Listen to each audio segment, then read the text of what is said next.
সকালবেলার ওয়েদার কেমন আছেন আপনারা সবাই? Good morning. আমি ভালো আছি, আপনারা ভালো আছেন? এই যে দেখেন কত সুন্দর পরিবেশ, মনমালিন্য। এটাই নাম আমাদের গ্রাম।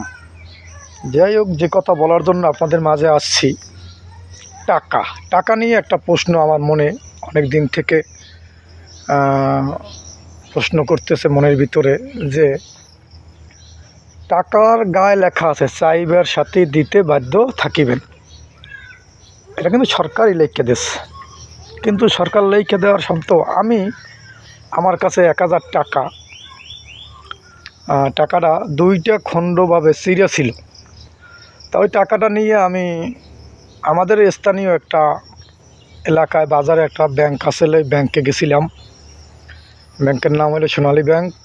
সোনালী ব্যাংকে যখন গেছি, তখন সোনালী ব্যাংকের ম্যানেজার দেখানোর পরে ম্যানেজারে বলতেছে যে চিরা টাকা চলে না। তা আমি ম্যানেজারের প্রশ্ন করলাম যে স্যার, চিরা টাকা যখন চলে না, তা টাকাটা আমি কই নেব? সে বলল যে এটা পটুয়াখালী আমাদের একটা শাখা আছে, সেই জায়গায় নিয়ে যান। তখন ওই ক্ষেত্রে আমি এবার টাকাটা নিয়ে পটুয়াখালী গেলাম। পটুয়াখালী নিয়ে তাদের শাখায় গেলাম, বললো যে না, এই টাকা আমাদের এখানে চলবে না।